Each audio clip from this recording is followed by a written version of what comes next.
A wise man once said, the second mouse gets the cheese, and also said, don't count the days, make the days count. There could not be any better quote which offers better advice to us human beings. Life has always been about getting things done, and particularly in Brookline, it's always about getting things done fast. Never do we take the time to sit down and enjoy the beauty of life, but instead worry about finishing the task at hand because we are worried time is going to run out. Although in reality, time will never run out. Unless you were a believer of the world ending in 2012. But look how that turned out. We are still here, standing today. It seems that through life, we're always distracted, whether it's by technology, school, work, relationships, and what is going on in the media. That causes us to rush through most of what we do, and not let us enjoy the simple things in life. Of course, this isn't always how we have been. But I vividly remember when this lifestyle changed. There was a time when we were patient and just let life be, never expecting to breeze by everything. I still remember the day my mother-in-law told me I was going to be attending a new school the next fall. As a second grader, I was so upset because I really liked everything about Oliver Wendell Homeschool in Dorchester. I loved the teachers, I loved the food, I dominated in gym classes, whether we played dodgeball or capture the flag.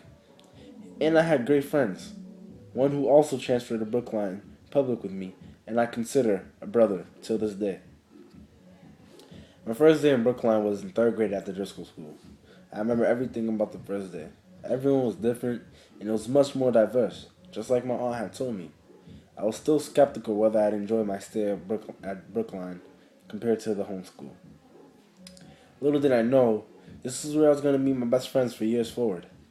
Little did I know that a conversation with a kid named Chris with very jet black hair would take place.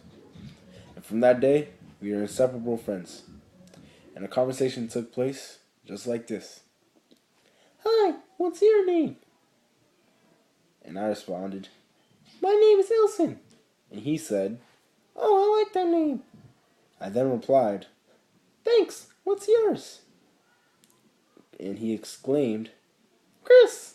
And I responded by saying, I like your name too. Chris replied with, do you want to play football? And I said, sure, with excitement. And 9 years later, we built a best friend relationship. Little did I know that the years following third grade were going to be the best years of my life, socially, education-wise, and love-wise.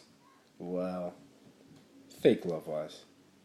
Recess was just amazing, whether I was acting to be like LeBron James while playing basketball, Alfonso Soriano in baseball, any soccer player in kickball, or me acting like a number of players such as Randy Moss in football. And yes, not only did I mimic the spectacular catches, but I mimicked his huge mouth that he had. In other words, life was great. Not only that, but it was fun and stress-free. Everything we did was done slowly and in no rush at all.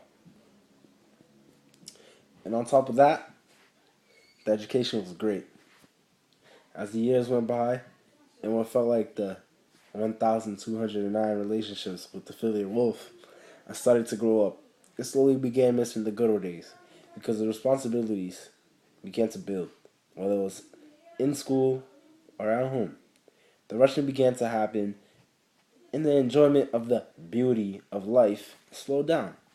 All the projects piled up, and I often found myself saying, I can't wait to be in high school because it's going to be so fun.